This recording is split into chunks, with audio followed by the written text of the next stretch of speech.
Hello everyone, स्वागत है आपका हमारे चैनल पे। और आज है 15 मई है। और हम लोग क्या करें यहाँ पे इम्पोर्टेंट टॉपिक्स, यहाँ पे इम्पोर्टेंट फैक्ट, इम्पोर्टेंट न्यूज़ यहाँ पर कवर किया जाता है, जो कि आपके एग्जाम में डायरेक्ट क्वेश्चन यहाँ से देखने को मिलेगा। सबसे पहले है दिल्ली शराब घोटाला। ठीक है, इस आर्टिकल को पूरा पढ़े, जो कुछ खास नज़र नहीं आया। दो खास नज़र आया, एक आप पार्टी और एक ईडी। आपको बता दें, आप जो है ना पार्टी है, नेशनल पार्टी है। पीसी में इसी तरह का क्वेश्चन पूछा जाता है। एक साइड जो है ना आपका नेशनल पार्टी का नाम दे देगा, उसका स्टेबलिश ईयर दे देगा, मैचिंग के फॉर्म में पूछा जाता है। आजकल का ट्रेंड में यही चल रहा है। तो टोटल 6 पार्टी है नेशनल पार्टी, इसमें बीजेपी है, कांग्रेस है, आप है, बीएसपी है, ठीक है, एनएनपी है। ये तमाम 6 नेशनल पार्टी को ध्यान में रखिएगा। इस पार्टी को नेशनल पार्टी का दर्जा कब दिया जाता है, क्या क्राइटेरिया, उसके बारे में बात करेंगे हम लोग। क्या ये हो गया।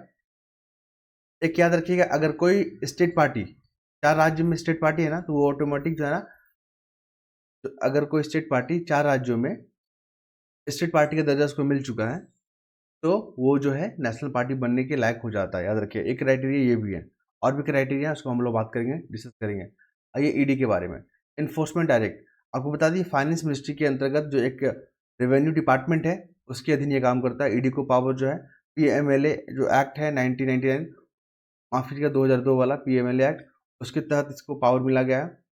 आपको ये भी बता दें, सीबीआई और ईडी में फ़र्क ये है कि ईडी जो है ना इन्फोर्समेंट डायरेक्ट, ये मनी लॉन्ड्रिंग वाले मामले को डील करती है, जबकि सीबीआई है उसका जो दायरा है व्यापक है, वो मनी लॉन्ड्रिंग के साथ आपराधिक मामले भी वो देखती है। ठीक है, भ्रष्टाचार वाले मामले भी देखती है वो।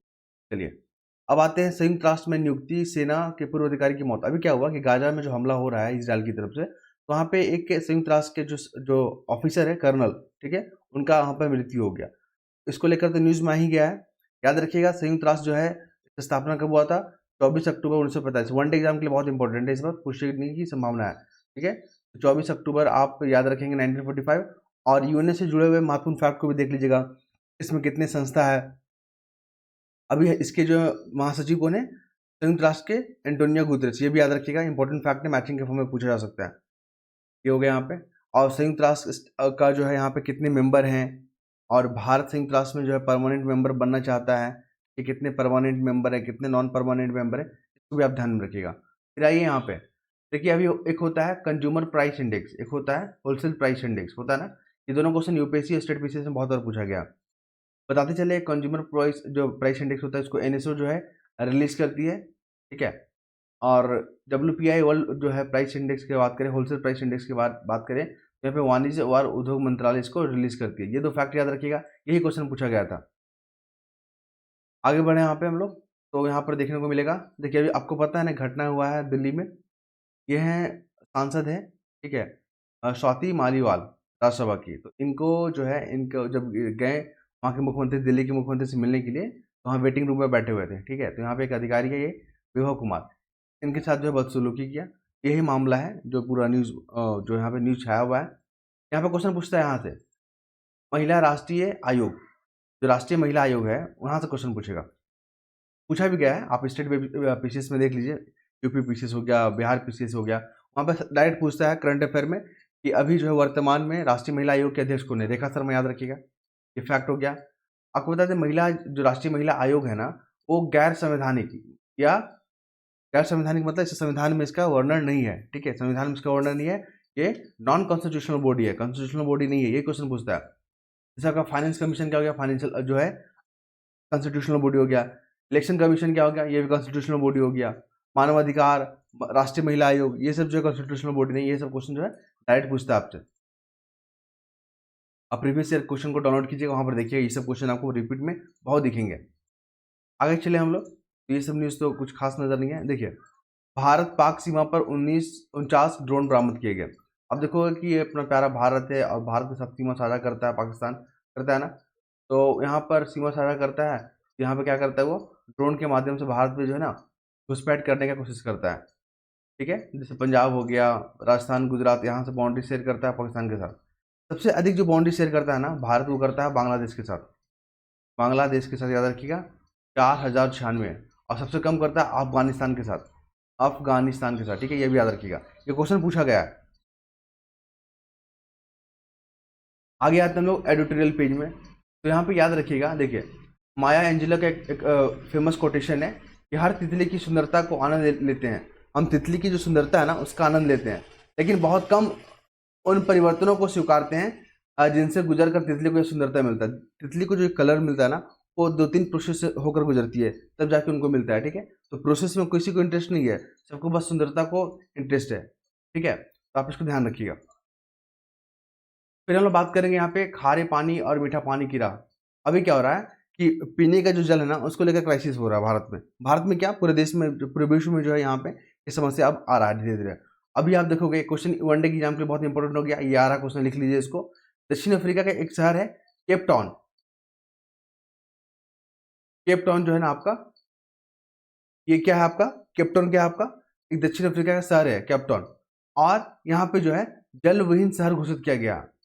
जल विहीन मतलब यहाँ पे जल है ही नहीं, इसको याद रखिएगा, ठीक है, इंपॉर्टेंट फैक्ट हो गया।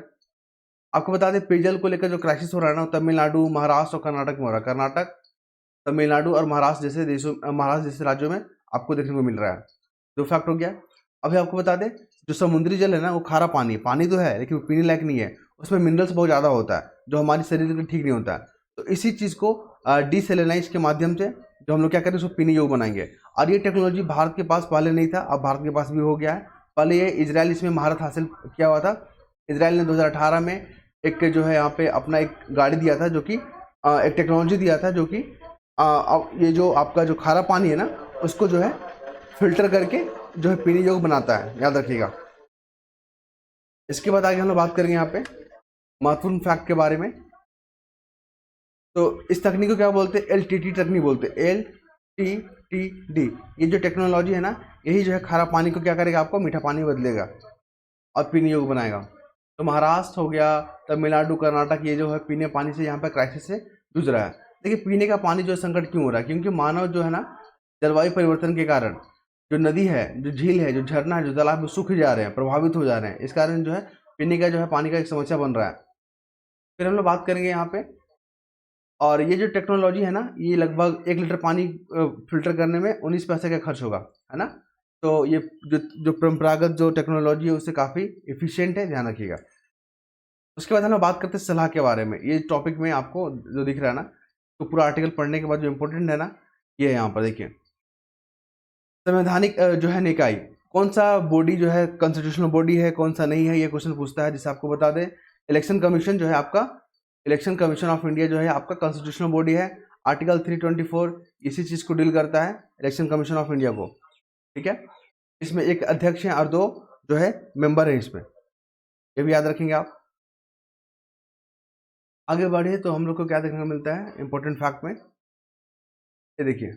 अभी साइबर जो हमला ना काफ़ी बढ़ रहा है, साइबर हमला बहुत ज़्यादा हो रहा है। लोग फर्जी कॉल कर रहे हैं, ठीक है, कि आपके अकाउंट नंबर बंद हो जा रहा है तो आप हमें OTP बताएं, ये बताएं, वो बताएं। बहुत साइबर हमला हो रहा है।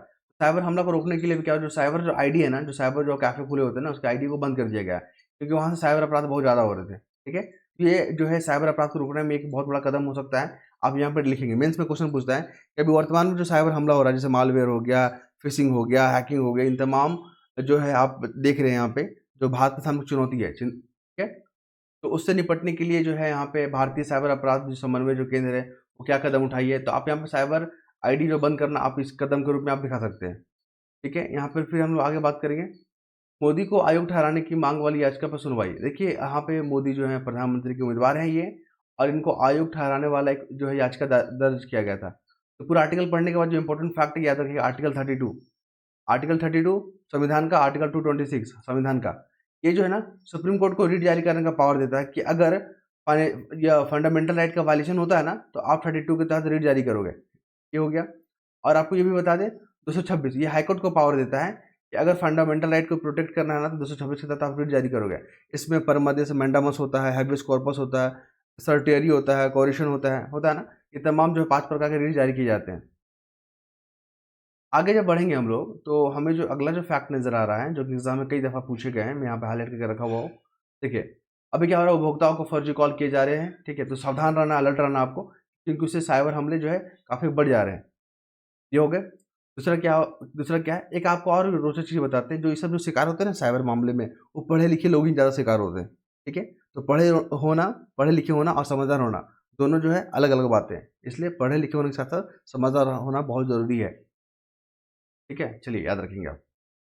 इसके बाद हम लोग बात करेंगे अगले मुद्दे पे, एमडीएल न्यूज़ में है। एमडीएल क्या है? ये है मंझगांव डॉकयार्ड लिमिटेड। मंझगांव जो है ना, मंझगांव डॉकयार्ड लिमिटेड, ये क्या करती है? ये जो है सेना के लिए जो है जहाज वगैरह बनाती है, और इसका 250वां स्थापना वर्ष जो है मनाया गया। तो एमडीएल का स्थापना कब हुआ था, इसको ध्यान में रखिएगा।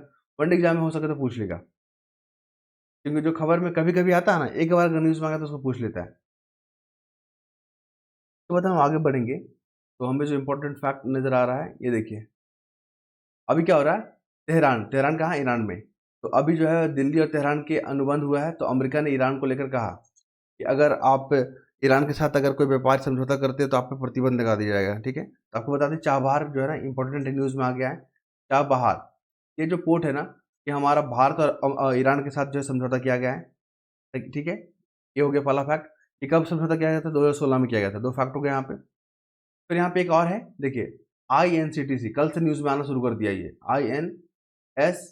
INSTC, ये एक प्रोजेक्ट है। ठीक है, INSTC। कौन कौन देश शामिल है? तो Bharat, Iran, Afghanistan, Armenia, Azerbaijan, रूस, मध्य एशिया, यूरोप। इसमें जो है ना माल ढुलाई की जाएगी, मतलब यहाँ पे रोड पे काम किया जा रहा है, रेलवे नेटवर्क पे काम किया जा रहा है, इंफ्रास्ट्रक्चर पे काम किया जाएगा, ताकि हमारा जो ट्रांसपोर्टेशन वगैरह सही ढंग से हो सके। तो INSTC भी याद रखिएगा, न्यूज़ में आ चुका है और कल से आना शुरू हो गया ये वाला। इसके बाद आगे बात करें हम, तो पाकिस्तान को कब्जे वाले कश्मीर गोलाबारी में 3 लोग। देखिए, पाकिस्तान POK, पाकिस्तान ऑक्यूपाइड कश्मीर, ये है ना, भारत का जो हिस्सा है उस पर जो है पाकिस्तान ने इलीगल तरीके से जो कब्जा करके रखा हुआ है, लेकिन बहुत जल्दी उसको वापस कर लिया जाएगा। फिर हम बात करेंगे यहाँ पे, यहाँ से इंपॉर्टेंट फैक्ट है, आ रहा है इस एग्जाम में, इसको ध्यान रखेंगे।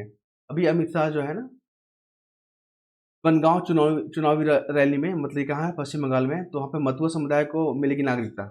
यहाँ पे मतुआ समुदाय याद रखिएगा, बंगाल में है, ये रहते हैं, और इनको नागरिकता देने की बात की जा रही है।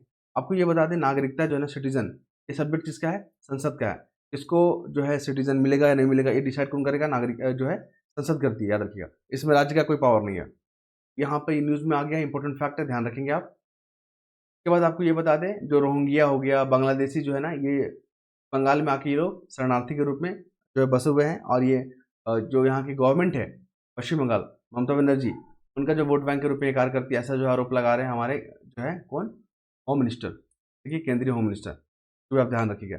भारत अमेरिका जो संबंध है, आप इसको ध्यान रखेंगे। भारत अमेरिका जो संबंध है, इसे मेंस में पूछता है कि अभी भारत और अमेरिका के बीच में क्या विवाद रहा है, और यहाँ पे कौन सा ऐसा सेक्टर है जहाँ पे दोनों मिलकर जो है मजबूती से काम कर रहा है। तो इंडिया पैसिफिक हो गया, क्वाड हो गया, ये सब जो कॉमन जो चीज़ है ना, जो भारत अमेरिका जो बढ़ चढ़ कर यहाँ पे हिस्सा ले रहा है।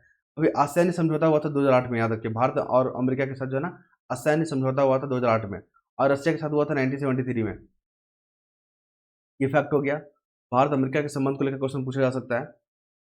फिर यहाँ पे आगे बात करेंगे तो यहाँ पर देखने को मिलेगा, अभी व्हाइट हाउस में जो है ना आयोजन होते रहता है। ठीक है, लोगों को बुलाया जाता है यहाँ पे। वहाँ पे जो भारतीय, जो अमेरिका जो जो समुदाय है, उनको वहाँ पे गेस्ट के रूप में बुलाया गया था। तो वहाँ पे जो मेन्यू था ना, खाने पीने का जो मेन्यू होता है, उसमें जो है पहले तो समोसा वगैरह आपको देखने को मिलेगा। पहले समोसा, फिर खोया जो हो गया ना, रबड़ी वगैरह, वो सब देखने को मिलेगा। अब नया चीज़ क्या आ गया? गोलगप्पा।